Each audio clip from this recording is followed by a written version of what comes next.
오늘 말씀 요한복음 20장입니다.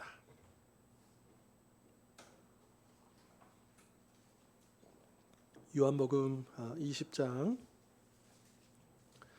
19절부터 23절까지 말씀.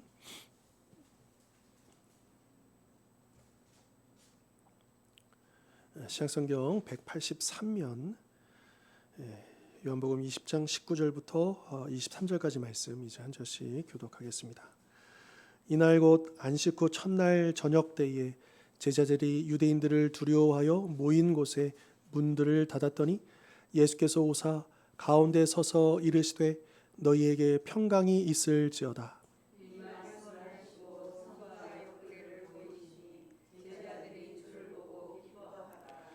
예수께서 또 이르시되 너희에게 평강이 있을지어다. 아버지께서 나를 보내신 것 같이 나도 너희를 보내노라.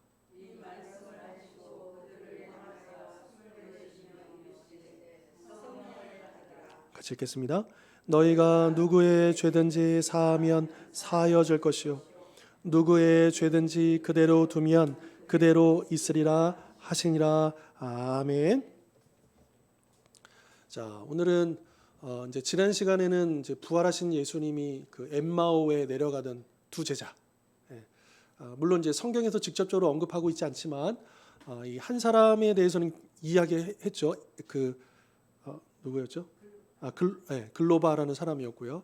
그리고 이제 또 한 사람은 직접적으로 얘기하지 않지만 그의 아내였을 가능성이 높다. 그래서 두 부부가 절기를 지키러 왔다가 그 유월절 절기 때 예수님께서 십자가에 돌아가셨고, 그리고 예수님이 부활하셨다는 소식은 듣긴 들었는데 다른 제자들과 마찬가지로 그걸 믿지는 못하고 절망 가운데 이제 엠마오로 집으로 가던 길에 이제 예수님이 이제 그들과 동행하셨고요. 그리고 지난 시간에 봤을 때 그들의 눈을 하나님이 가려주셨다가 그리고 나중에 그들로 하여금 예수님을 볼 수 있도록 눈을 열어주시는 이제 그 내용들을 우리가 봤습니다. 그리고 이제 이 두 제자가 다시 이제 그날 밤이지만 예수님을 깨닫자마자 예수님은 사라지셨고, 그래서 예수님을 만났다는 그 사실의 감격을 가지고 이제 그 11제자에게 찾아온 것이죠. 자, 오늘 본문은 그 11제자에게 예수님께서 처음 나타나셨던, 그러니까 이 글로바와 그 아내가 도착했을 때는 이미 이 사건이 벌어진 거예요.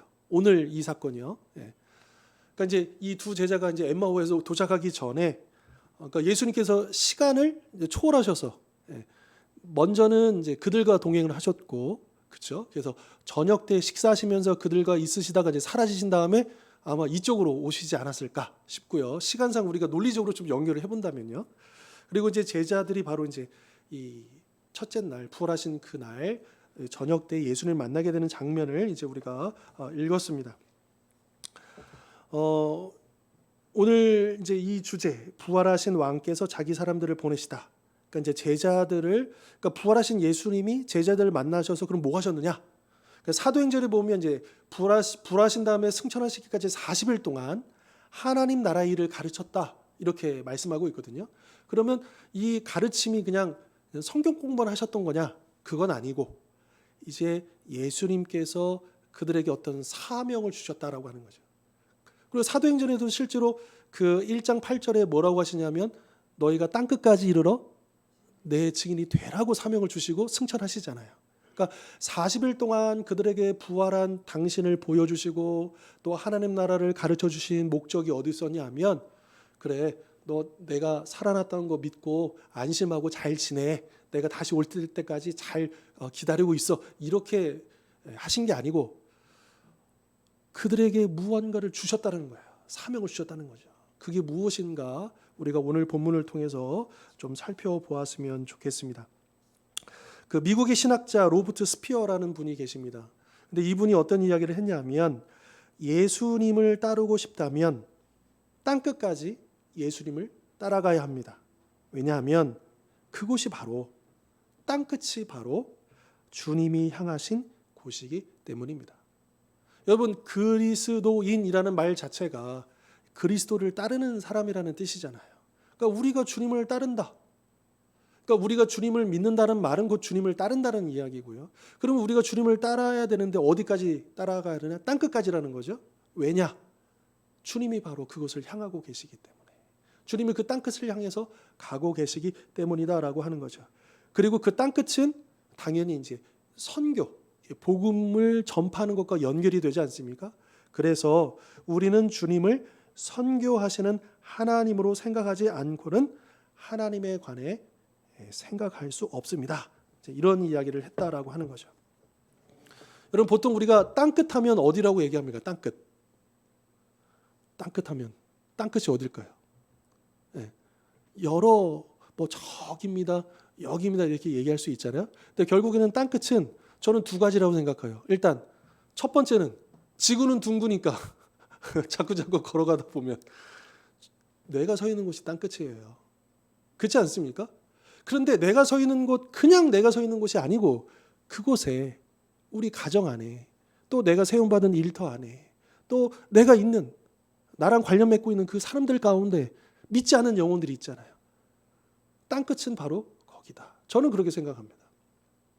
그러니까 어디 오지, 또 복음이 잘 들어가지 않는 어떤 그런 선교지도 물론 물리적으로 어떤 그곳이 땅끝일 수도 있겠지만, 그러나 성경이 말씀하시는, 또 예수님께서 땅끝까지 이르러 내 증인이 되리라 하셨던 그 땅끝의 의미는 단지 그런 물리적인 개념만 있는 것이 아니라 복음을 듣지 못하고 또 복음을 알지 못하고 복음을 거부하고 있는 그 영혼이 있는 그곳이 이제 가정일 수도 있겠고요, 일터일 수도 있겠고요, 내가 관련된 어떤 곳일 수도 있겠죠. 바로 그곳이 땅끝이다라고 우리가 생각해 본다면 우리는 지금 땅끝에 서 있는 것이고 여기서 주님을 지금 따라가고 있다라고 하는 것을 놓치지 말아야 됩니다. 그러니까 우리는 그냥 예수 믿는 사람들이 아니에요. 굉장한 어떤 임무를 가지고, 그래서 우리가 이걸 사명이라고 얘기하잖아요. 그러니까 어떤 사명을 부여받고 지금 내가 가정에 있는 거예요. 거듭해서 말씀드리지만 믿지 않는 가족들 가운데 나 혼자 예수를 믿고 있다? 왜 나만 예수 믿고 있지? 하나님 왜 이러죠? 그러니까 그렇게 생각을 좀 바꿔보자는 거죠. 나만 믿는 게 아니고 내가 먼저 믿고 있다. 이 말은 무슨 말을 포함하고 있는 거야? 나머지 가족들도 믿게 될 것이라는 우리의 믿음이 포함되어 있는 거죠. 나 혼자만 믿는다라고 생각하면 참 낙심이 되고 걱정도 되고 힘이 안 나요. 그런데 여러분, 하나님의 큰 그림을 생각해 보십시다. 왜 하나님께서 나를 믿게 하셨을까? 먼저 믿게 하셨을까? 나를 통해서, 또 나만 우리 가족 구원에 관여되는 게 아닙니다. 반드시 나를 통해서만 우리 가족이 구원받는 거 아니에요. 너무 그 짐을 혼자 다 짊어지지 마십시오. 내가 기도를 못 해가지고, 내가 전도를 못 해가지고 우리 가족이 주님께로, 이렇게 꼭 생각할 필요는 없어요. 반드시 원인이 거기에만 있는 건 아니에요. 그러니까 다시 얘기하면 내가 더 열심히 전도하지 못했기 때문에 우리 가족이 주님 앞에 돌아오지 못했다라고 하는 어떤 이제 그거에 대한 동기부여가 돼가지고 내가 더 기도하고 이렇게 가는 건 좋은데, 그것이 자책으로 돌아오면 안 된다라고 하는 거죠. 왜냐하면 한 영혼이 죽기로 돌아온 데는 한 사람만 사용하시는 게 아니잖아요. 하나님은 여러 사람들을 통해서 그 한 영혼을 돌아오게 만드시지 않습니까? 우리 주일에도 그 말씀 인용했지만 고린도서에 보면 바울이 나는 심었고 아볼로는 물을 주었을 때, 그러니까 그 영혼을 자라가게 하시는, 그 영혼을 살리신 분은 하나님이신데, 그 영혼을 위해서 하나님은 바울도 사용하시고 아볼로도 사용하시고 이 사람도 사용하시고 저 사람도 사용하신다라는 것을 잊지 말라라고 하는 거죠. 그러면 나 아니어도 또 되겠네, 이래서도 안 되고요. 그러니까 우리가 너무 극단으로 가면 안 된다라고 하는 거죠. 늘 균형 있게, 그러면서도 긴장감 있게. 중요한 것은 우리가 그 긴장을 놓치지 않는 것이죠. 마치 내가 기도하지 않으면 아무도 기도해 주는 사람이 없다라는 그 마음을 가지고 기도하면 더 간절해지지 않겠습니까? 여러분, 우리 주원기를 위해서 우리 성도들 외에 누가 기도하고 있을까요? 우리 가족들을 위해서 나 말고 누가 기도하고 있을까요? 그러니까 우리가 더 간절히 기도할 수밖에 없는 거죠.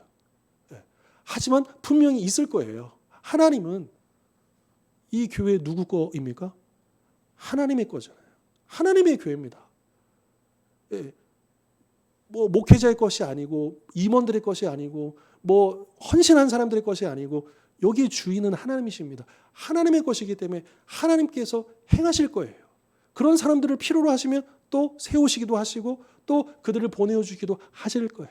그러니까 그 염려는 이게 하나님께 맡겨드리는 것이고, 다만 내가 해야 될 일이 무엇일까? 조금 더 이제 확장되는 개념이지만, 여러분 우리가 하나님의 뜻을 분별하자라고 얘기하잖아요. 분별하다. 이 부분도 제가 예전에도 말씀드린 적이 있습니다. 반복 학습입니다. 분별하는 것과 판단하는 것은 천지차이입니다. 근데 우리는 자꾸만 하나님을 판단할 때가 있는 거예요. 하나님의 일들을. 왜 이러지? 왜 자꾸만 이러지? 그러니까 왜 상황이 어려워지고, 왜 이게 잘 안 풀어지고, 왜 이렇게 자꾸 다치는 것 같고, 왜 상황들이 이러지? 왜 이렇게 하는 것은 하나님의 일들을 판단하려고 하는 그런 태도인 거예요. 나도 모르게. 그러면 똑같은 상황에서 그럼 우리가 하나님의 뜻을 분별하려고 하면 어떻게 질문을 던져야 됩니까? 분별하기 위해서는. 지금 상황이 자꾸 이렇게 어려워지거나 닫혀지거나 힘들어지는데, 그러면 하나님은 나에게 뭘 원하실까? 그러니까 제가 이 부분을 언제 깨닫게 됐냐면, 제가 전임 전도사 시절에, 그러니까 한 대략적으로 2007년, 2008년 그쯤일 겁니다. 그때 선교사님이 이제 아프리카에서 사역하신 선교사님 오셔서 말씀을 전하시는데, 제가 그 설교를 듣다가 정말 무릎을 탁 쳤어요. 그러니까 그분이 자기 체험을 얘기해 주시는 거예요. 근데 그 오지에 갔는데 얼마나 불쌍해요. 그 아이들이 불쌍하고 먹을 것도 없고 너무 열악한 가운데, 그러니까 이 선교사님이 거기에 처음 가가지고 절로 그게 나와요. 하나님, 이들은 뭡니까? 왜 이 사람들은 이렇게 버려두시고 왜 이렇게 하신 겁니까? 라는 그 얘기부터 나왔대요. 너무 말도 안 되는 열악한 환경 가운데 있으니까. 근데 선교사님이 거기서 사역하시면서 계속 깨닫게 된 게 뭐냐면, 자기 질문을 바꿔주셨다는 거죠. 그런 환경들을 왜 보여주셨을까? 그러면 이런 환경에서 내가 할 수 있는 일이 무엇일까?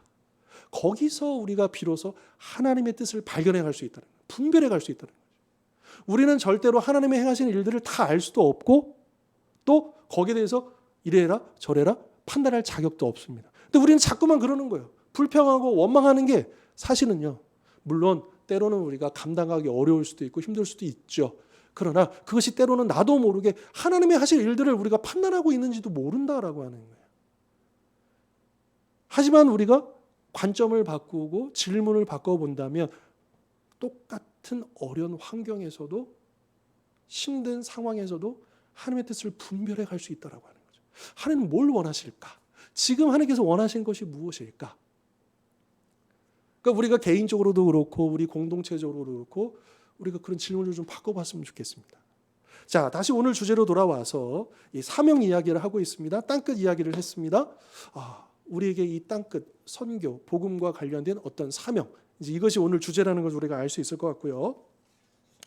자, 이날 부활하신 예수님을 만난, 스승을 만난 이 제자들 입장에서 본다면, 우리가 보통 이제 부활절을 앞두고 사순절 기간 가운데 마지막 주간이 이제 고난 주간이라고 얘기하잖아요. 그 일주일 동안, 그 한 주간 정말 이 제자들의 입장에서는 정말 완전히 이 드라마틱한 일주일이었을 거예요. 예수님과 함께 호산나 그 환영을 받으면서 정말 큰 기대를 가지고 예루살렘에 들어가지 않았습니까? 갔는데 갑자기 자기가 기대하지 못했던 일들이 막 펼쳐지고, 결국은 그 짧은 시간 동안에 예수님이 잡히시고 돌아가시고, 그러니까 엄청난 상황들을 겪은 거죠. 그런데다가 예수님이 부활하셨다는 얘기는 들었는데, 이게 자기네들은 예수님 만나지는 못했고 그런 거 아닌가 싶고, 빈 무덤은 확인했지만 예수님의 시신은 확인 못했고 살아계신 몸도 확인 못했고, 그러니까 이게 되게 절망스러운 상황이고 혼란스러운 상황이고 여러 가지로 어리둥절한 한 주간이었을 것입니다.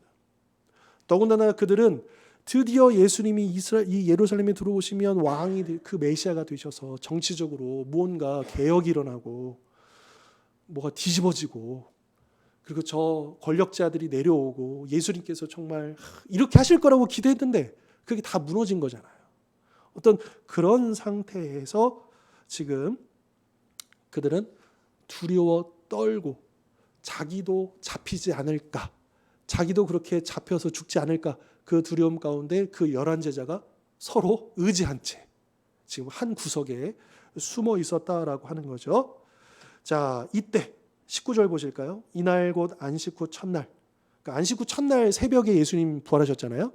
첫날 저녁 때에 제자들이 유대인들을 두려워하여, 모인 곳에 문들을 닫았다니. 여기서 우리가 또 짐작해 볼 수 있는 거는요. 유대인들이, 특별히 여기서 말하는 유대인들은 그 종교 지도자들을 얘기할 겁니다. 이들이 예수님을 십자가에 못 박은 것으로 끝나지 않고 예수를 따르던 사람들을 잡으려고 어떤 행동을 했을 가능성을 얘기해 주고 있는 거예요. 그러니까 십자가 사건으로 끝나고 이 대제사장들, 이 서기관들이 이제 됐다 안심했던 게 아니고 그 옆에 있었던 그 제자들을 찾기 위해서 무언가 위협이 되었기 때문에 이 제자들이 두려워서 숨었다라고 하는 게 합리적인 우리의 판단 아니겠습니까? 그러니까 그런 것들이 있을 가능성이 굉장히 높다라고 하는 거죠. 자, 그렇게 두려워서 모인 곳에 문들을 닫았더니 바로 그 가운데 예수님이 오신 겁니다. 자, 문이 잠겨 있었어요. 근데 문을 따고 들어오신 게 아니에요. 통과하고 들어오신 거죠.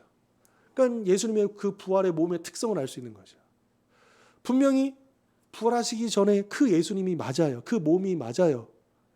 우리 이따가도 보겠지만 보여주시잖아요. 그 못자국, 창자국을 보여주시잖아요. 그 몸이 맞아요. 그런데 그 예전 몸하고 또 다른 게 있는 거죠. 시간과 공간을 초월하시는 그 부활의 몸에 대해서 우리가 또 짐작해 볼 수 있는 것이고요. 자, 그런데 이때 두려워 떠는 사람들에게 첫 번째 주시는 말씀이 무엇이었습니까? 19절에 보면 여기 성경에 보면 빨간 글씨로 돼 있잖아요. 이게 주님의 첫 번째 말씀입니다. 일성이 너에게 평강이 있을지어다. 그러니까 역설적으로 평안하라 얘기하신 거는 지금 이 제자들이 평안하지 못하다는 반증이잖아요. 그렇지 않습니까? 아니 멀쩡히 평안한데 그 사람한테 걱정하지 마 하는 게 말이 안 맞잖아요. 그러니까 지금 대단히 불안하고 떨고 두려워하고 있었기 때문에 예수님께서 그들에게 첫 번째 주신 말씀이 평안하라 이겁니다. 자, 그런데 이 말을 하시는 이유가 또 있습니다. 이거는 예수님의 약속과도 관련이 있어요. 어떤 약속이냐? 우리가 한번 찾아볼까요? 요한복음 16장입니다. 예수님이 십자가에 달려 돌아가시기 전에 이런 약속을 하셔요. 16장 보시면 32절. 여기 막 16장, 17장 보면 온통 빨간 글씨로 되어 있습니다. 다 예수님의 말씀이에요. 32절, 33절 보시면 보라 너희가 다 각각 제 곳으로 흩어지고 나를 혼자 둘 때가 오나니 벌써 왔도다. 그러나 내가 혼자 있는 것이 아니라 아버지께서 나와 함께 계시니라. 이것을 너희에게 이르는 것은 너희로 내 안에서 평안을 누리게 하려 함이라. 세상에서는 너희가 환난을 당하나 담대하라. 내가 세상을 이기었노라. 그러니까 예수님이 이미 예언하셨어요. 그죠? 이런 일들이 벌어질 거야. 그런데 내가 이거를 너네들한테 미리 얘기하는 이유가 있어. 그 이유가 뭐냐면 너희로 내 안에서 뭘 누리도록요? 평안을 누리도록 하기 위해서 내가 이 말을 미리 하는 거야. 세상이 너희를 미워할 텐데 걱정하지 마. 내가 이미 세상을 이겼어. 아마 제자들은요, 예수님께서 딱 오셔서 평안하라라는 그 샬롬이라는 말을 들었을 때 아마 예수님께서 십자가 달려 돌아가시 그 직전에 하셨던 그 말씀이 떠올랐을 거예요. 주님의 그 약속의 말씀. 그냥 예수님은 너네들 힘들지 어렵지 내가 있어 괜찮아 이 정도의 이야기가 아닌 거예요. 이거는 예수님의 약속을 성취해 주시는. 그러니까 이거는 단지 인간적인 위로가 아닌 거예요. 하나님의 말씀의 위로인 거예요. 차원이 다른 거죠. 그냥 누군가 힘들고 어려울 때 우리가 이제 찾아가서 위로해주고 격려해주고 물론 그것만으로 굉장한 힘이 나잖아요. 그런데 좀 지나면 또 걱정이 이렇게 되잖아요.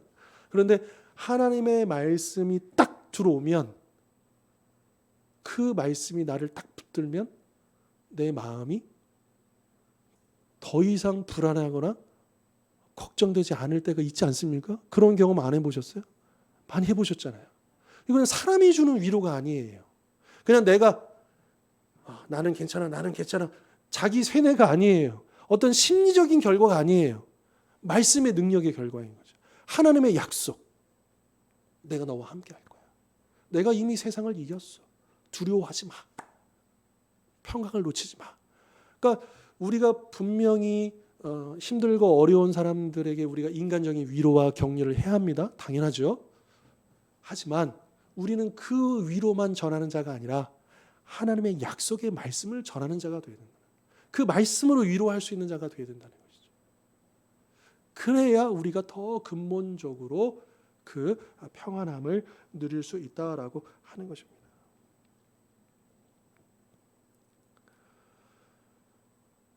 그러니까 예수님께서 지금 이제 요 19절에서 이제 첫 번째 말씀, 물론 예수님이 궁극적으로 하시고 싶은 말씀 그 다음에 있는데, 근데 그들에게 그 말씀을 주시기 전에, 그러니까 사명을 주시기 전에 일단은 그들에게 약속을 기억하게 하는 거예요. 지금 이들은 패잔변처럼 두려워 떠는 사람, 숨어 있는 사람들 아닙니까? 또 인간적인 기준으로 보면 별 볼 일 없는 사람들 아닙니까? 그런데 예수님께서 그들에게 오셔서 이 세상은 알지 못하지만 그들에게 하나님의 약속된 평안을 이야기하시고 그들을 다시 한 번 더 그 말씀으로 이끌고 계시다라고 하는 것이죠. 예수님이 왜 죽으셨느냐? 우리를 살리시기 위해서 죽으셨는데 로마서에서는 이런 표현을 씁니다. 하나님과 우리를 화목해 하시려고. 그러니까 하나님과 죄인 사이에 있었던 그 간격을 이어서 우리가 하나님과 원수가 되었는데 예수님께서 스스로 피를 흘리시고 자기의 피값으로 하나님과 원수된 우리 사이를 화목하게 하시려고 돌아가셨다라고 로마서는 바울은 그렇게 설명하고 있죠. 그러니까 하나님은 이제 예수님 때문에 우리를 더 이상 죄인으로 보시지 않습니다. 죄인이죠. 우리가 왜 죄인이 아닙니까? 우리는 의인이 아닙니다. 근데 의인이라고 쳐주는 거예요. 그래서 칭의 아닙니까? 우리가 착각하면 안 되는 게 그래 내가 예수님 영접하고 구원받았으니까 난 죄가 없어? 이거는 정확한 표현이 아닙니다. 죄에 대한 책임을 지지 않는 거지. 이게 뭐 적절한 비유가 될지 모르겠지만 여러분 우리나라에 보면 그런 제도가 있잖아요. 대통령에게 뭐가 있냐면 사면권이라는 게 있어요. 그러니까 법적으로는 분명히 이게 유죄야. 그래서 법원에서 대법원 판결까지 가가지고 이거는 유죄 땅땅땅 했어요. 그런데 대통령이 어떻게 해주는 거예요? 정치적으로 사면시켜주는 거예요. 그러면 사면되면 이제 복권이 되잖아요. 모든 권리들이 피선거권이 그런 것들이 다 복권이 되는데 그렇다고 해서 그 사람이 저지른 그 죄가 없어진 겁니까? 아니잖아요. 그 사람이 잘못한 거는 여전히 남아있는 거예요. 그러니까 이 사면받은 사람은 어떻게 살아야 돼요? 이것 봐, 나는 죄가 없었어. 이렇게 살아야 돼요? 아니죠. 내가 이렇게 실수하고 잘못했는데 참 내가 사면이 돼서 내가 다시 정말 더 그 은혜에 합당하게 이렇게 살아가는 게 합당한 태도 아니겠습니까? 그렇죠. 그러니까 우리가 받은 그 구원받은 사람들의 태도가 그와 같아야 된다는 것이죠. 근데 안타깝게도 일부 이단들, 뭐 구원파 이단들이라든지 또 이단까지는 아니더라도 이 구원을 가르치면서 배우면서 마치 우리가 예수님 믿고 마치 의인이 된 것처럼 그렇게 생각하면 오산이다. 정확하게 표현하면 그 죄에 대한 책임을 지지 않게. 왜? 그 책임을 예수님께서 다 지셨으니까. 우리가 그거를 놓치면 안 된다라고 하는 것 또 말씀드리고 싶고요. 자, 아무튼 예수님은 하나님과 우리 사이를 화목하게 하시기 위해서 돌아가시고 또 부활하셔서 그것을 확증해 주셨고요. 또 예수님께서 부활하셔서 우리에게 또 한 가지 주신 게 뭐냐면 죽음으로부터의 그 두려움을 벗어날 수 있는 약속을 주신 거잖아요. 예수님의 부활은 보증이라고 그랬어요. 첫 열매. 첫 열매 보증이라는 뜻은 뭐예요? 예수님이 1번이고 이제 2번, 3번, 4번, 4번 예수님을 따르는 자, 예수님 안에 있는 자들은 다 예수님처럼 부활할 거라는 약속이잖아요. 보증이잖아요. 그러니까 우리는 부활하신 예수님을 볼 때마다 그렇지. 내가 이 땅에서 죽고 끝나는 게 아니야. 이 세상 사람이 말하는 것처럼 우리 인간이란 그렇게 참 고통스럽게 살다가 그냥 사라지는 인생, 이게 아니고 그런 운명이었지만 예수님을 보니까 우리도 예수님과 함께 부활할 것을 믿는 거 아니겠습니까? 소망이 주어진 거잖아요. 그렇죠? 그래서 이 죽음으로부터의 두려움을 벗어날 수 있게 되었다라고 하는 것이죠. 자, 그 다음 우리 20절 보실까요? 자, 너희에게 평강이 있을지어다, 이 말씀을 하시고 그 다음에 이제 어떻게 하십니까? 손과 옆구리 뭘 보여주셨을까요? 네, 그 못자국과 창자국을. 맞아요. 그분이 맞는 거예요. 나중에 이제 이날 이 자리에 누가 없었느냐? 도마가 없었죠. 그래서 일주일 후에 다시 나타나셔서 도마가 있을 때 다시 오셔서 도마에게 뭐라고 하십니까? 만져보라 그래요. 만져보라. 보여만 주신 게 아니고 만져보라. 저 개인적으로는 도마가 만지지는 않았을 것 같아요. 예수님 만져봐. 그러니까 예수님께서 우리가 나중에 이제 그 도마에 대해서도 배울 거거든요. 근데 그러니까 믿는 자가 되기를 바라신 거예요. 믿음이 있기를 바라셨던 거죠. 근데 아마 제가 도마였다면 차마 만지지는 못했을 것 같아요. 그 예수님을 눈앞에서 보면서 그냥 믿어졌을 것 같아요. 만지지 않아도. 그렇죠? 그래서 예수님은 너는 나를 본고로 믿느냐? 보지 않고 믿는 자가 더 복되도다 말씀하신 거죠. 자, 이렇게 나야, 그러니까 평강이 있을지어다 그러는데 아마도 어쩌면, 이건 제 생각이지만 어쩌면 제자들이 자기 눈으로 예수님을 보면서도 평안하는 그 약속의 말씀을 상기하면서도 확 믿지 못했던 모양인가 봐요. 그러니까 예수님께서 못자국, 창자국을 봐. 내가 바로 그 예수다. 그러면서 또 뭐라고 말씀하십니까? 이제 그걸 보고 기뻐하자. 21절에 너희에게 평강, 한 번 더 얘기하십니다. 그런데 이 두 번째 평강이 있을지어다는 좀 의미가 달라요. 첫 번째 평강은 정말 근본적으로 두려움 자체에 대한 그 위로와 격려로서의 평안을 가지라고 했다면, 저는 그렇게 생각해요. 두 번째 너에게 평강이 있을지어다, 이거는 그런 거 있잖아요. 우리가 정말 중요한 이야기를 해야 되는데 그 중요한 일을 하기에 서두가 있잖아요. 막 이제 마음의 준비를 하도록 만드는 어떤 이야기들이 있잖아요. 왜 이렇게 서로는 길어 오늘따라, 뭔가 좀 심각한 얘기가 있는 거겠지라고 짐작하듯이. 그러니까 예수님께서 너에게 평강이 있을지어다라고 두 번째 말씀하신 것은, 제가 이 말씀을 읽으면서 느꼈던 거는 그거인 거죠. 예수님께서 그 다음 말씀이 주시고자 하는 말씀이거든요. 뭐냐면 아버지께서 나를 보내신 것 같이 나도 너희를 보낸다. 이게 이제 궁극적으로 예수님께서 제자들에게 주시는 사명이잖아요. 그들을, 이 연약한 양들을 그 늑대의 그 우울거리는 세상으로 보내시는 지금 예수님의 입장에서, 물론 예수님께는 다 계획이 있죠. 그 세 번째 말씀, 이제 성령을 주실 것이고 감당할 수 있도록 도와주실 것이지만, 그럼에도 불구하고 품 안의 자식을 이 세상에 내보내야 되는 그 부모의 마음처럼, 그래서 너에게 평강이 있을지어다 한 번 더 그렇게 숨고르게 하시면서 또 그에게 말씀하고 있지 않은가라는 그런 생각이 좀 들었습니다. 자, 그러면서 이제 이 21절에서 아버지께서 나를 보내셨다. 마찬가지로 나도 너희를 보낸다. 이런 말씀이잖아요. 그런데 예수님은 이 복음서에 보면, 특별히 요한복음에 보면 하나님 아버지가 나를 보내셨다는 표현들이 자주 나와요. 아주 많이 나와요. 우리가 몇 구절만 한번 찾아보십시다. 요한복음 4장 한번 가보실까요? 4장. 그러니까 이런 표현들은요, 예수님이 실제로 하신 말씀이면서 동시에 예수님이 하신 말씀들을 선별해서 기록한 거 아닙니까? 그럼 이 기록한 사람의 의도가 거기 있다라는 거예요.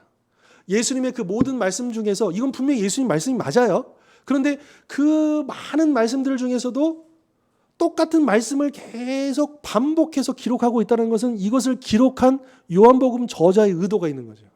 그렇지 않겠습니까? 이걸 더 강조하려고 하는 거죠. 자, 4장 34절 보시면 예수께서 이르시되 나의 양식은 나를 보내신 이의 뜻을.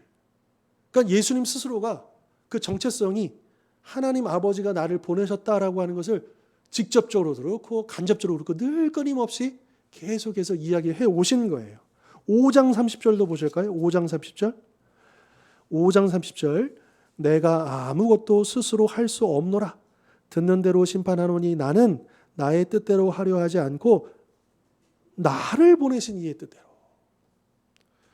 13장으로 넘어가 볼까요? 13장. 요한복음 13장. 지금 몇 교줄만 찾아보는 거예요. 13장 20절. 13장 20절. 내가 진실로 진실로 너에게 이르노니 내가 보낸 자를 영접하는 자는 나를 영접하는 것이요 나를 영접하는 자는 나를 보내시는 이를 영접하는 것이다. 또 17장도 가볼까요? 17장. 기도문인데 17장. 17장은 기도 내용입니다. 예수님 제자들을 위해서 마지막으로 하신 기도를 모아놓은 건데 17장 3절에 보면 영생은 곧 유일하신 참 하나님과 그 하나님이 보내신 자 예수 그리스도를 아는 것이나이다. 예수님이 지금 기도 주기 이렇게 표현하신 거예요. 자, 17장 21절도 이렇게 말씀하시죠. 아버지여, 아버지께서 내 안에 내가 아버지 안에 있는 것 같이 그들도 다 하나가 되어 우리 안에 있게 하사 세상으로 아버지께서 나를 보내신 것을 믿게 하옵소서. 그러니까 지금 예수님이 계속해서 당신을 뭐라고 규정하시냐면 아버지가 보내신 자. 그러니까 분명히 아들이라고도 표현하시지만 또한 이런 이제 당신께서는 아버지 뜻에 따라서 보냄을 이 땅에 받은 자라는 것을 계속 강조하고 계시다라고 하는 거죠. 그리고 그것에 근거해서 이제는 아버지가 나를 보내신 것처럼 이제 나도 너희를 이 세상으로 보낸다. 아버지의 뜻에 따라서 보낸다라고 말씀하고 있다라고 하는 거죠. 우리가 보통 이 보내심 이것을 이제 미션 즉 사명이라고 이야기를 하는 것이죠. 그러면 우리를 보내신 왜 보내시는가? 무엇을 위해서 보내시는가? 이게 중요한 것 아니겠습니까? 그러니까 보내서 뭐 하라고요? 그러니까 이게 중요하다는 거예요. 예수님께서 왜 우리를 보내시는가? 그 대표적인 이제 그 내용 중에 하나가 보면 마태복음 28장 마지막 그 승천하시기 전에 주신 말씀이잖아요. 너희는 모든 족속으로 제자를 삼으라. 이게 주동사거든요. 거기 동사가 한 4개인가 나와요. 근데 나머지 3개는 이 주동사를 보충 설명하는 동사들이고 주동사 핵심 키워드는 모든 족속을 제자를 삼으라. 그런데 이 제자를 삼기 위해서 해야 되는 일들을 3가지로 얘기하죠.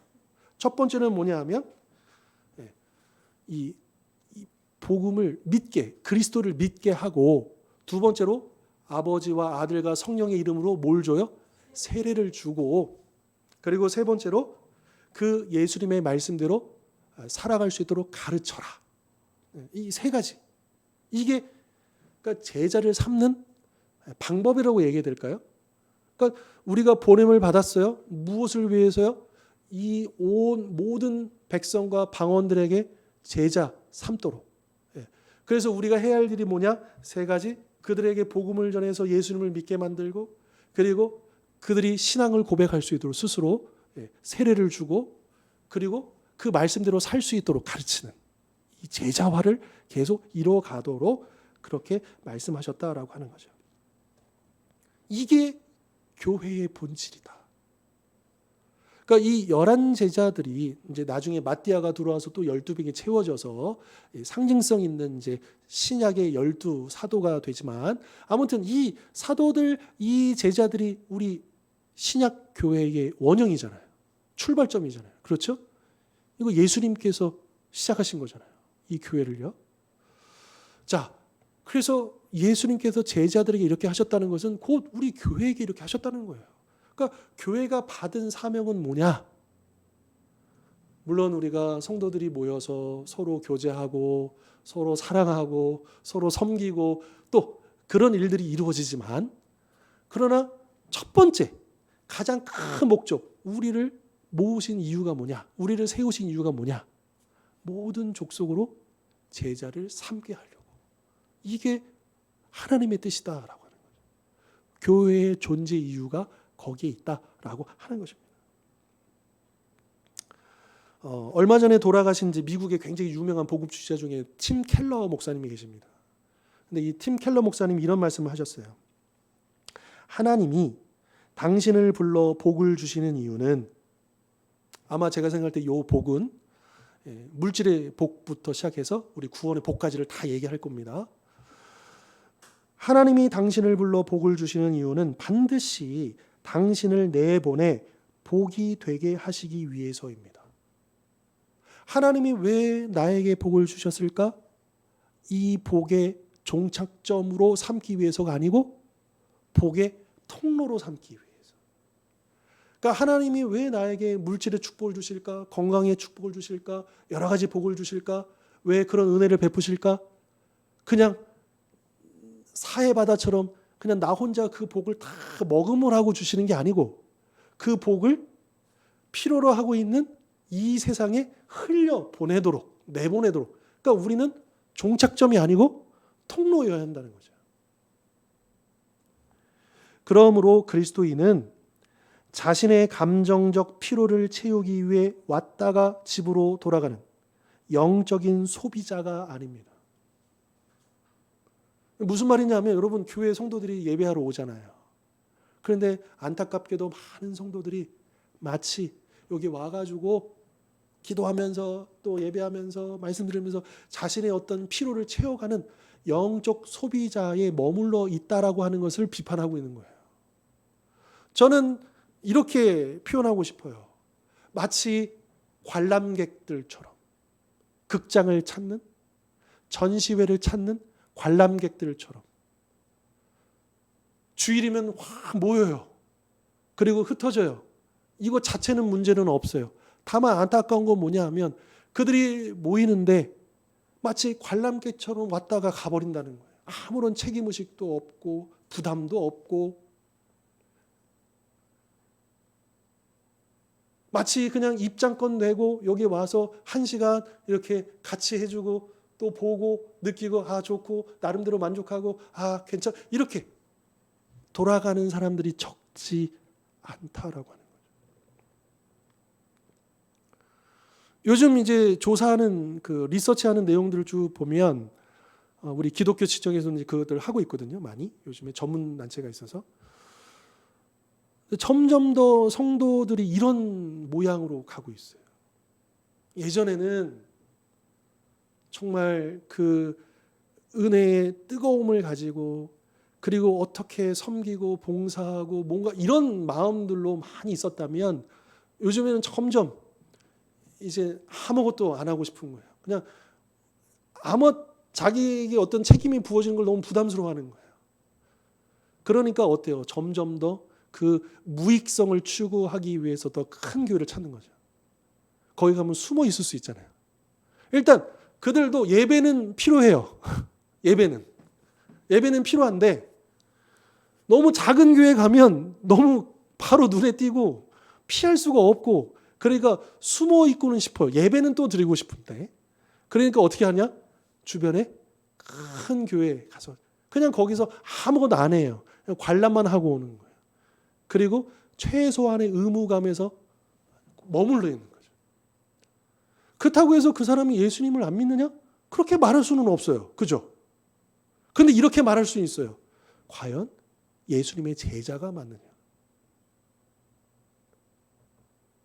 그러니까 그래요. 예수님을 믿는 것을 의심하자는 건 아니에요. 그분들이 예수님을 안 믿는다는 것도 아니에요. 근데 과연 그리스도인이 맞느냐? 예수님을 따르는 사람이 맞느냐? 사실 이런 것은 우리나라는 참 미국 거를 수입하기 좋아하잖아요. 교회도 마찬가지예요. 교회도. 그러니까 미국도 보면 많은 사람들이 미국 같은 경우는 하나님의 존재를 믿는 사람들이 상당히 많아요. 근데 교회는 출석 안 해요. 네. 근데 우리나라도 이미 벌써 그렇게 됐잖아요. 지금 현재 가장 그래도 객관적으로 우리 기독교인을, 거기에는 이단도 포함 일부 돼 있습니다. 왜냐하면 리서치하는 기관이 그 사람이 이단 교회를 다니는지 일반 교회를 다니는지 다 알아낼 수가 없으니까요. 근데 아무튼 교회를 다니고 신앙 생활을 하고 있다라고 표시를 하기 때문에 이제 기독교인으로 체크를 하는 거죠. 그게 700만이에요. 많이 잡으면. 많이 줄었죠. 지금 시점이에요. 700만이에요. 그런데 그 700만 중에 정기적으로, 여기서 말하는 정기적은 한 주도 빠지지 않고가 아니에요. 한 달에 한 번도 좋고 두 번도 좋고 어쨌든 정기적으로 출석하는 사람이에요. 그 사람의 숫자를 대략 어느 정도로 보냐면 500만으로 봐요. 그러면 몇 만이 남습니까? 200만은 출석 안 하는. 우리나라도 이미, 미국은 이미 그랬고 시간차를 두고 우리나라도 똑같이 가고 있어요. 우리 성도님들이 한창 뜨겁게 신앙생활했던 그 시절하고 지금하고는 천지 차이예요. 그렇죠? 저만 보더라도 그래요. 제가 어릴 때 신앙생활을 했고 또 제가 청년 때 신앙생활을 했고 지금 해도 벌써 이게 천지 차이예요.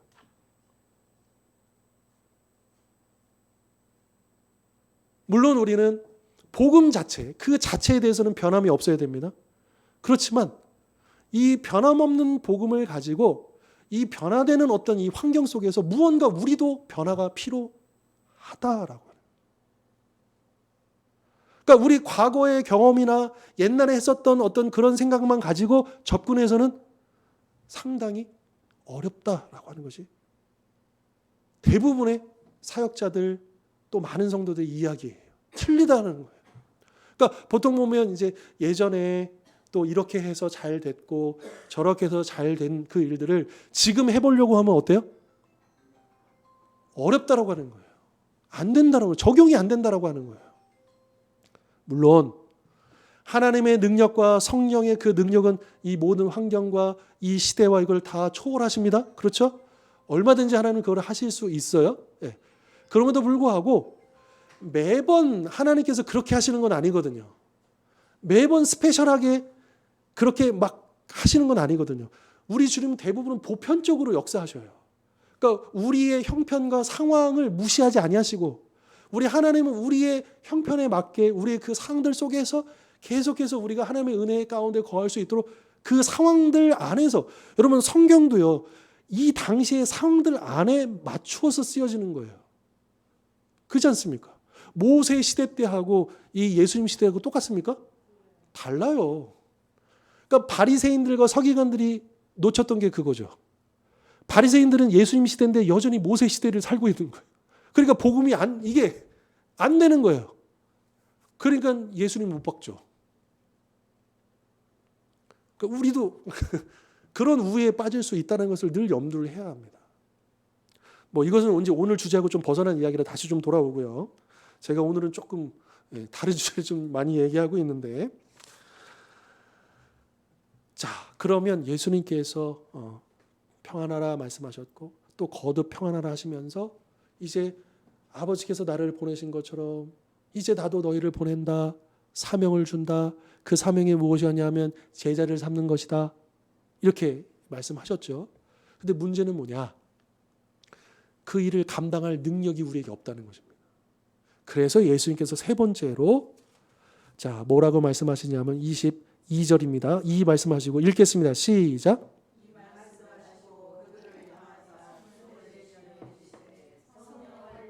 아멘. 이 말 성령을 받아라.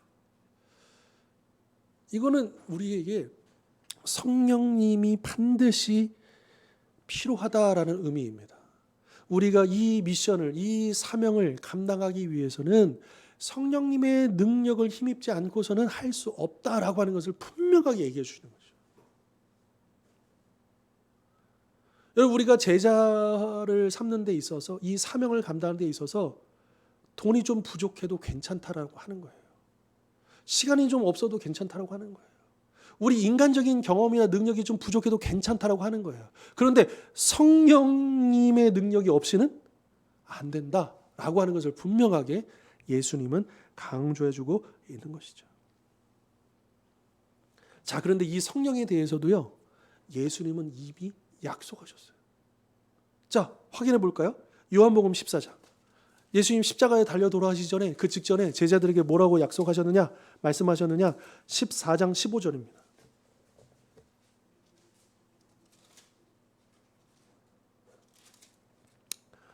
14장 15, 16, 17절인데요. 너희가 나를 사랑하면 나의 계명을 지키리라. 내가 아버지께 구하겠으니 그가, 아버지가 또 다른 보혜사, 성령님이시죠. 또 다른 보혜사니까 예수님도 우리의 보혜사신 거예요. 우리의 헬퍼, 우리를 도우시는 분. 물론 이 돕다라는 의미는 우리가 생각하는 보조해 주다는 그런 의미가 아닙니다. 그런 의미를 뛰어넘는 거죠. 자, 또 다른 보혜사를 너희에게, 그러니까 즉 성령을 너희에게 주사 영원토록 너희와 함께 있게 하리니 그는 진리의 영이라. 세상은 능히 그를 받지 못하나니 이는 그를 보지도 못하고 알지도 못함이라. 그러나 너희는 그를 아나니 그는 너희와 함께 거하시며 또 너희 속에 계시겠습니다. 그러니까 예수님이요, 제자들에게 약속하셔서 내가 아버지께 구하는데 너희에게 이 또 다른 보혜사를 보내달라고 기도할 거야. 그리고 그분이 오셔서 이 세상을 알지도 못하고 감당하지도 못하는 그분이 너희 안에 계시기 때문에 너희 안에 계시는 성령님으로 말미암아 이제 내가 너에게 부여한 그 사명을 감당할 수 있도록 할 거야. 예수님 이미 계획도 말씀해 주셨고 그 계획을 실행할 수 있는 능력까지 다 약속을 해 주셨다라고 하는 것을 우리가 알 수 있는 거죠.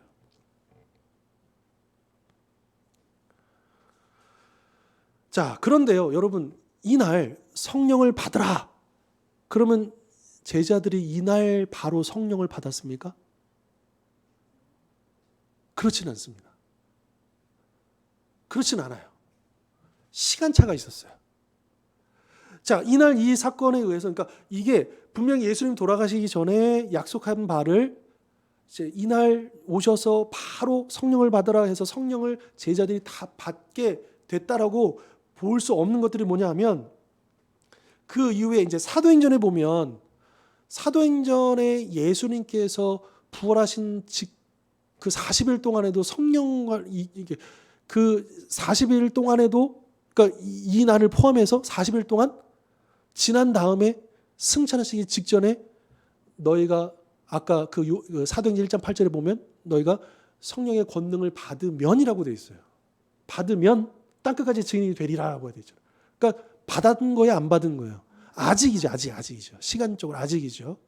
그러니까 지금 이날 부활하신 첫째 날 성령을 받으라 하셨는데 40째 날에도 아직 제자들은 성령을 받지 않는 상태고요.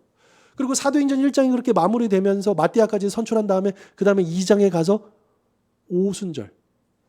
보통 이제 이 40일 이후에 한 열흘 정도 더 계산하죠. 일주일에서 열흘 정도.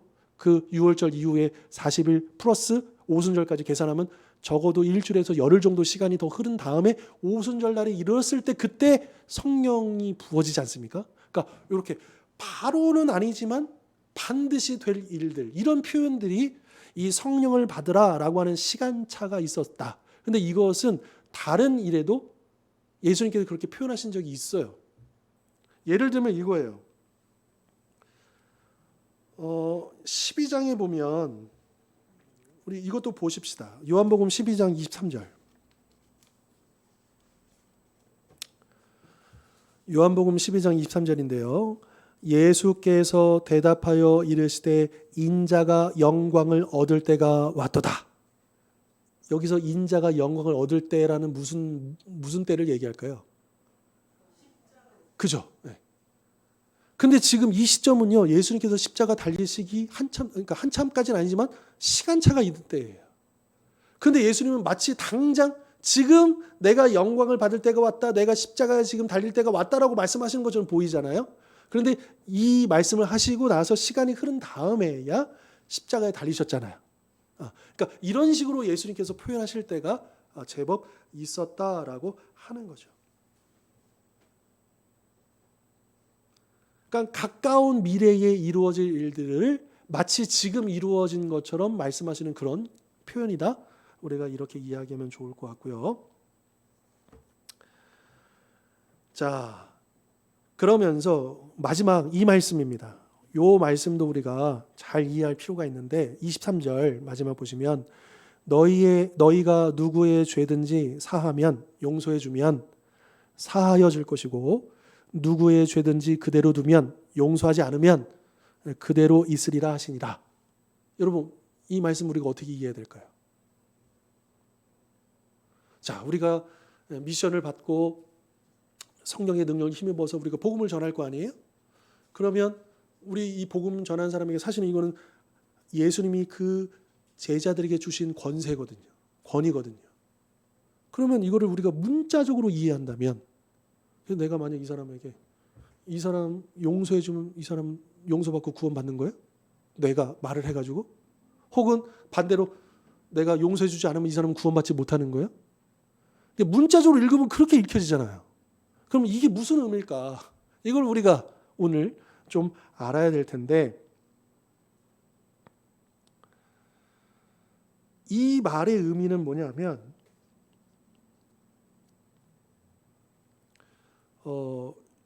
마태복음 16장에 보면 이런 표현이 있어요.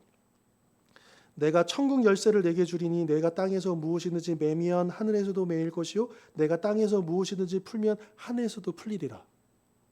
이것도 우리 교회 성도들의 권세에 대한 이야기거든요. 우리에게는 그런 권세가 있는 거예요. 그런데 이거를 은근히 많은 목회자들도 그렇고 일부 성도들도 이거를 문자로 풀려고 하더라고요. 그러면 교회가 선포하는 거예요. 묶여라! 그럼 딱 묶이고 풀어라! 그럼 풀고 그런 의미일까요? 그런 의미는 아니다라고 하는 거예요. 그럼 이게 도대체 어떤 의미인가?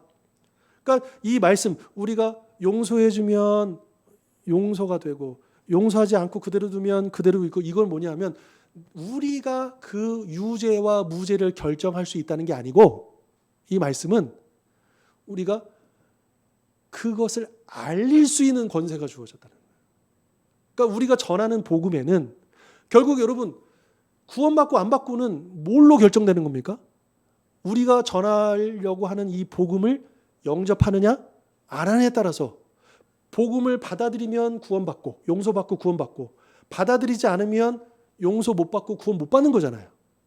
그러니까 이 말씀을 주신 건 뭐냐면 이제 너네들은 그러니까 내가 너희를 보낸다라고 하는 건 이제 예수님 대신 우리가 나오는 거잖아요. 그러니까 하나님 나라의 대사로 임명받았고 하나님 나라의 복음을 전하는 데 있어서 너네들이 이렇게 해서 너네들로 인해서 죄가 이게 아니고 너네들이 전하는 복음에 바로 죄가 용서받고 안 받고 죄 용서가 있다는 것을 알릴 수 있는 권세라는 거예요. 전할 수 있는 특권을 주셨다는 의미인 거죠. 조금 어려우신가요? 예를 들면 이렇게 해볼게요. 어떤 영업사원이요. 자기 회사의 물건을 팔아야 되잖아요. 영업사원이 가서 이제 어떤 마트에 가가지고 사장님하고 협상을 하는 거예요. 그래서 만약에 우리 회사 물품을 해주면 제가 20% 할인해 줄게요. 그러면 이 영업사원의 권위로 이 영업사원의 그걸로 20%를 할인해 주는 게 아니잖아요. 회사가 할인해 주는 거예요. 이해되시는 거예요?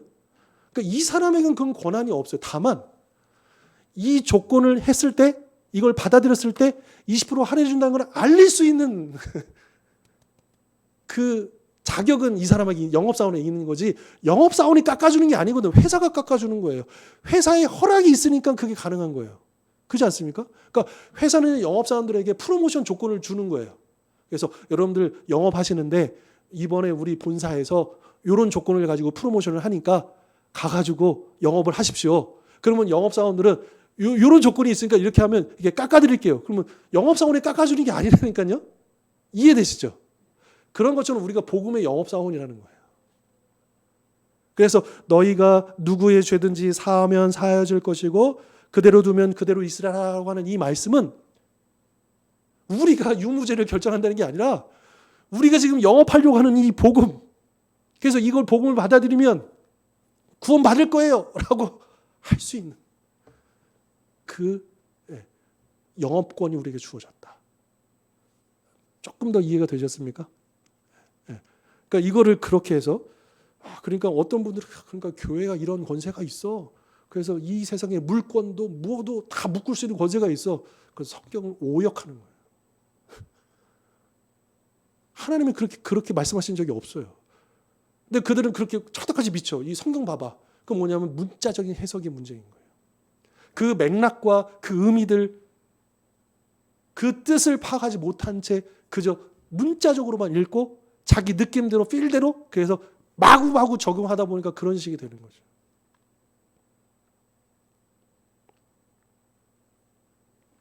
자, 결론 부분 제가 한번 읽어드릴게요. 예수님을 따르는 우리는 그리스도의 대사입니다. 하나님은 우리를 통해 사람들이 하나님과 화목하도록 권면하십니다.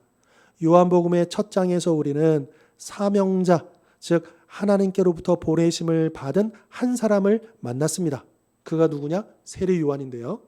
그는 세례 요한으로 빛에 대하여 증언하러 온 증인입니다. 이제 그 일은 예수님을 따르는 모든 사람에게 주어졌습니다. 성령님의 권능으로 우리는 세상을 향해 죄사함의 메시지를 선포해야 합니다.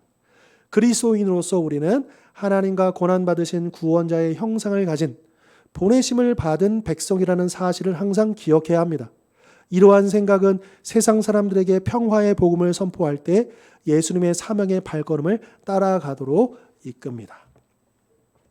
자, 오늘 말씀 우리가 이렇게 적응해 보면 좋을 것 같습니다. 여러분, 우리는 그냥 여기 왔다가 돌아가는 관람객이 아닙니다.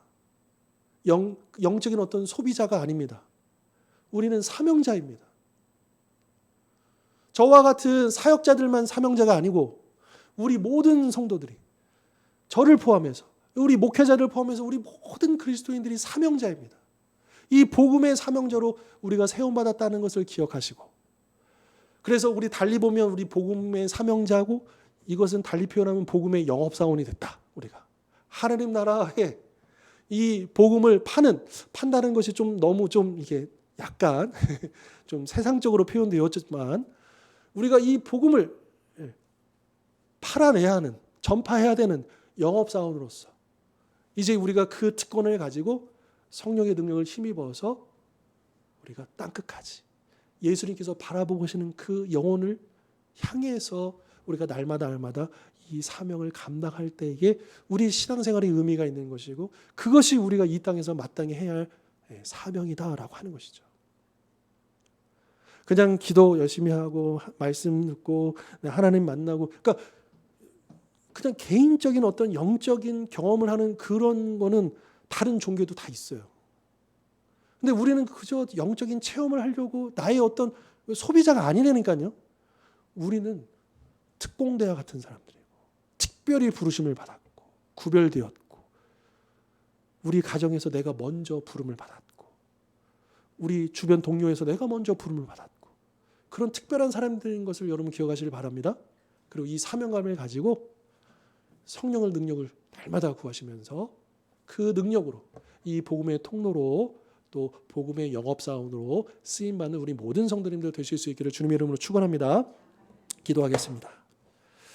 하나님 아버지, 오늘도 주신 말씀을 가슴에 새기며 복음의 사명자로 복음의 영업사원으로 살아가기를 결단합니다. 주님 아시지요? 우리가 얼마나 연약한지 부족한지. 이제 우리는 더욱더 성령의 능력을 구하며 우리가 쓰임받기를 소망합니다.